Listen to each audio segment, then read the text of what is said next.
Hello.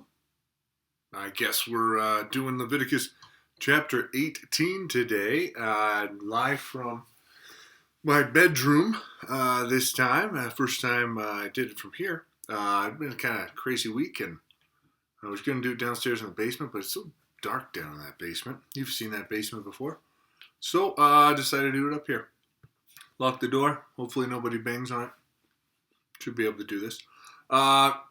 We've had a Bible study like this before in regards to the Leviticus Bible study, where this is a little bit of viewer discretion is involved here because we're dealing with unlawful sexual relations. So if you don't want anybody in the room with you during this time, just take the time to look in or listen to this later. But again, we're doing Leviticus chapter 18. And we'll start here. I'm reading out of the ESV. And the Lord spoke to Moses, saying, "Speak to the people of Israel, and say to them, I am the Lord your God.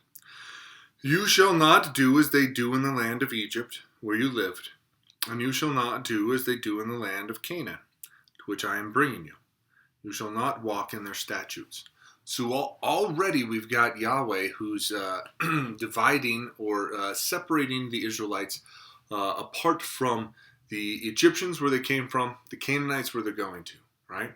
So both of these cultures, both of these people groups engaged in a number of different things that God has already called sinful and unholy. And now we're going to get more specifically in regards to the sexual things that the Egyptians did and the Canaanites did.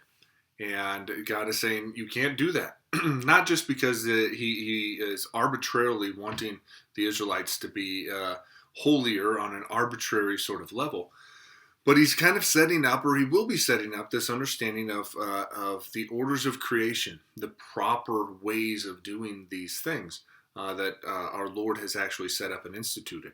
So he's speaking directly to the Israelite people, absolutely. But this isn't just an Israelite thing. This isn't just like, oh, God's holy people are required to do this, but the Egyptians wouldn't be, or the Canaanites wouldn't be.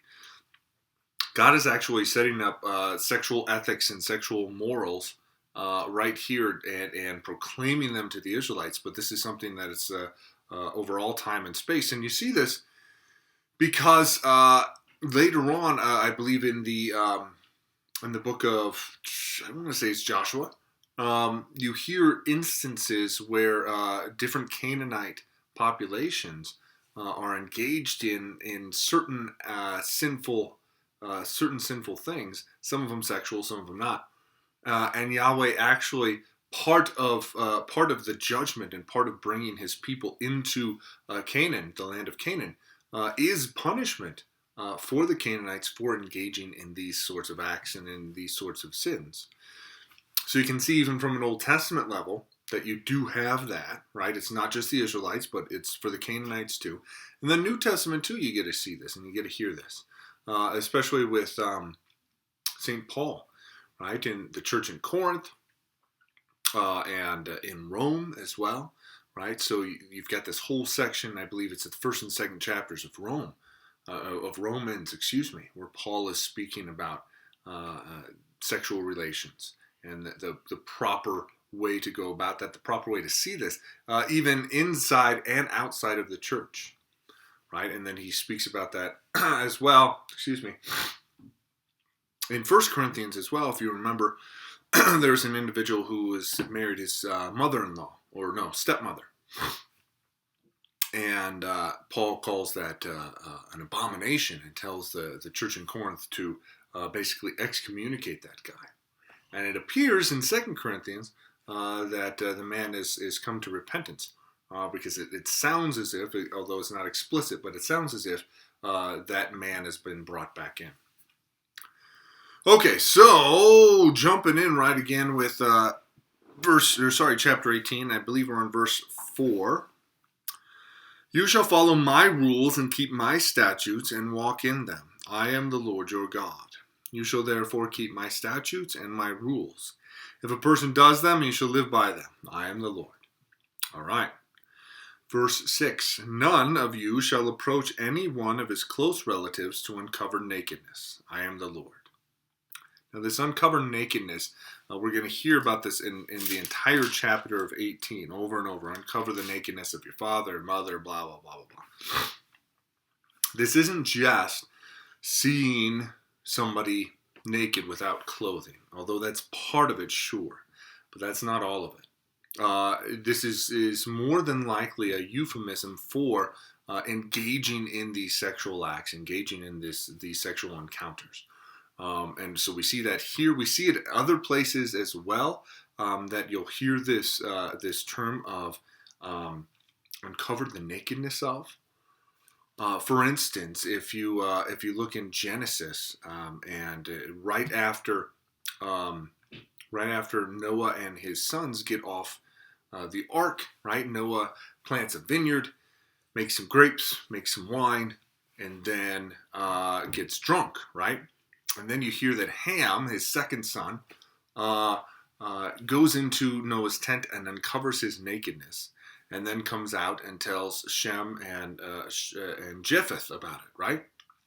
Kind of bragging about it. And then, so the two of them go in and they clothe their father again, and then they leave. And then the next day, Noah finds out what happens, realizes what happens, and he curses Ham.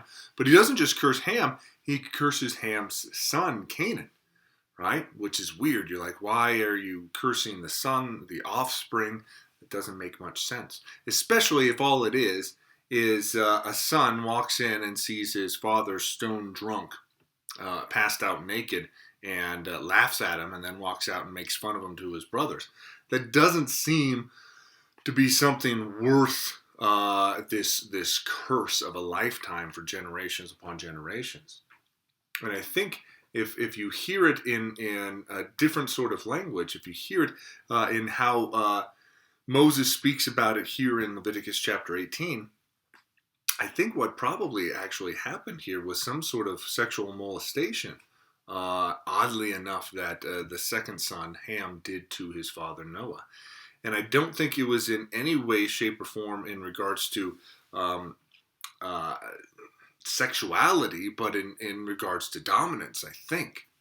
And this would make sense, right? So Ham being the second son isn't the best, isn't the first son. There's not a lot of people on the face of the earth. Noah's kind of the top guy, right? But if Ham is able to go in there and express his dominance over Noah and over this one man, he can basically tout that he is the most powerful person and the most authoritative person on the planet. Literally, right? Well, that's so I think that's actually what he's attempting to do in this sexual molestation of his father. I know it's weird stuff. We don't like talking about it much at all.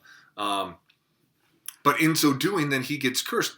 And not just him, but his offspring, right? So he's trying to set himself up as the top dog, and then therefore all of his sons and all of everything from the fruit of his loins is going to be the most important people on the face of the planet. And Noah curses his son Canaan and says, no, that's not how it's going to be.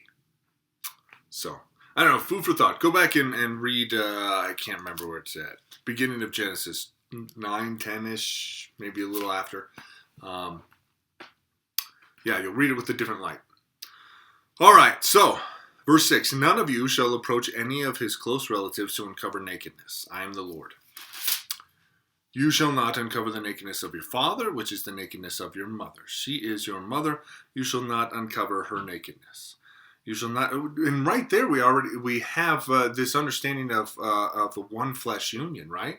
So basically, they're saying, don't uncover your father's nakedness by uncovering your mother's nakedness, right? Because your mother's nakedness is your father's nakedness. It's this one flesh union that we've already got being spoken about here. And instituted it, and it's the very first thing, right? It's, hey, there is this one flesh union, there is this thing that God has created, and especially between your father and your mother, they are one flesh, right? Don't dare break that apart. Verse 8, you shall not uncover the nakedness of your father's wife. It is your father's nakedness. That's probably stepmom. You shall not uncover the nakedness of your sister, your father's daughter, or your mother's daughter, whether brought up in your family or in another home. You shall not uncover the nakedness of your son's daughter or your daughter's daughter, for their nakedness is your own nakedness. And already we're hearing this understanding of there's a connection, right? And most of what we hear at the beginning here is ancestral sort of discussions, right? And so these are the lines of incest that you're not allowed to cross. And there's reasons for that. We'll never hear of genetic reasons or anything like that in Leviticus. We hear theological reasons, and I think we hear social reasons. Theologically, we've already got this understanding, this setting up, right? Especially right there, we heard, you shall not uncover the nakedness of your son's daughter or your daughter's daughter, for their nakedness is your own nakedness. So we've got this grandchildren, still part of your flesh sort of thing. It's your nakedness. It's this extended family understanding of a one body societal connection, right? And so we dare not tear at that fabric. We dare not tear at what God has actually created and produced in the one flesh union of one man and one woman, and how that propagates down. That's detrimental, not just from a societal point of view, but also from a theological and sinful point of view too. Verse 11, you shall not uncover the nakedness of your father's wife's daughter, brought up in your father's family, since she is your sister. Here we've got the understanding that and the Israelites didn't see step siblings or stepmothers or step grandchildren as step, right? As removed from, or sorry, not step, in-law, excuse me. In-law or step, actually. They saw them all as the family. This marriage, this one flesh union, would incorporate them into your family, whether it be a stepdaughter or a daughter-in-law or fill in the blank with whatever it was. It was all this, nope, marriage actually does something. When God actually joins one man and one woman in this fleshly union, this one flesh union, it actually produces something. It makes the whole lines of step and in-law worthless and pointless, and they're all one family, and more than that, they're all one body. They're all part of this interconnected familial institution that God is creating here, and that's a good thing. That's what Yahweh is setting up.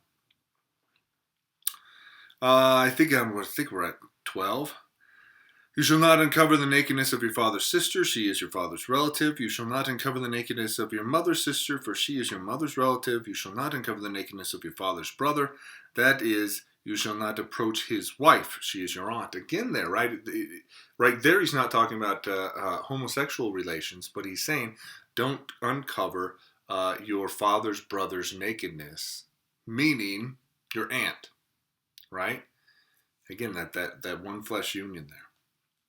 Verse 15, you shall not uncover the nakedness of your daughter-in-law. She is your son's wife. You shall not uncover her nakedness. You shall not uncover the nakedness of your brother's wife. It is your brother's nakedness. You shall not uncover the nakedness of a woman and her daughter. And you shall not take her son's daughter or her daughter's daughter to uncover her nakedness. They are relatives. It is depravity. And you shall not take a woman as a rival wife to her sister, uncovering her nakedness while her sister is still alive. Okay, so we've got a lot of stuff there. But like I said, most of this is this proper understanding of the family unit, proper understanding of what God has actually instituted in this gift of marriage, one man, one woman, toward procreation for the entirety of their life. And the good that actually produces within the whole family that comes from that union. And so in breaking that, just from a purely temporal point, from breaking any of that, it's first off unholy, And God is saying it's unlawful. And it is such because it does detrimental things within the family. It's obvious that if any of sort of these sexual relations actually took place, that family unit isn't going to be the tightest and the closest anymore, right? There's going to be hatred and animosity and division and breaking up of the family. That's not a good thing. It's an awful thing, right? And so that's one of the things that Yahweh is actually setting up and trying to put boundaries around, because all they've known in Egypt is all of this stuff happened freely. And all they are going to know as they enter in the land of Canaan is this is commonplace, right? If you desired a certain wife, it didn't matter who it might be, right? And the crazy thing, going back to 1 Corinthians, where the Christian church in Corinth actually thought, crazily so, thought that, hey, we are so free in the gospel that it doesn't matter how abominable this sin is that this man is now taking his stepmother as a wife. We're so free in the gospel that it's okay that we can do that. He can do that, and that's fine.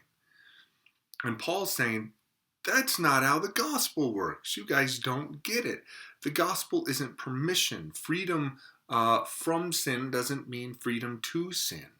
And you guys are taking it not only as it's freedom to sin, but you're taking it to an abominable extreme, where Paul is saying, in today's day and age, in the city of Corinth, nobody does that. Not even the pagans do that in Corinth. And you Christians are running around thinking that it's fine.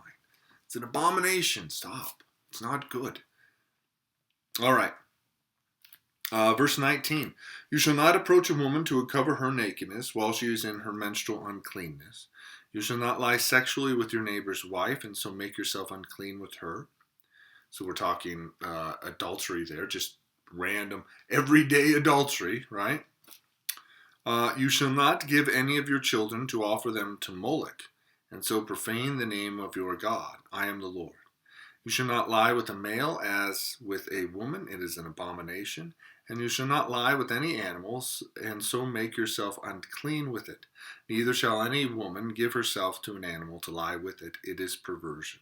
Okay, so we'll stop there. Now we're moving off of incest, and there's been a lot of incestual talk.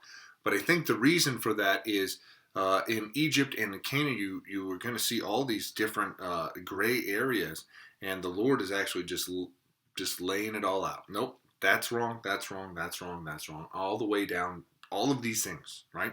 So now you have no excuse, you know it all. And then he brings this everyday adultery in there. He brings this understanding of, obviously, bestiality.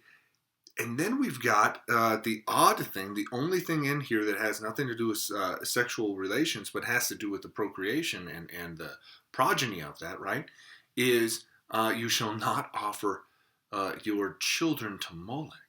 Moloch is a Baal, a false god that they're probably have already come across, and may come across even more when they get into the land of Canaan. And it's this literally, it's a god who desired child sacrifices. That's at least what the people thought, and that's what the people gave. So people would actually sacrifice their children to Moloch, and archaeologically speaking, there's instances of these idols of Moloch, where the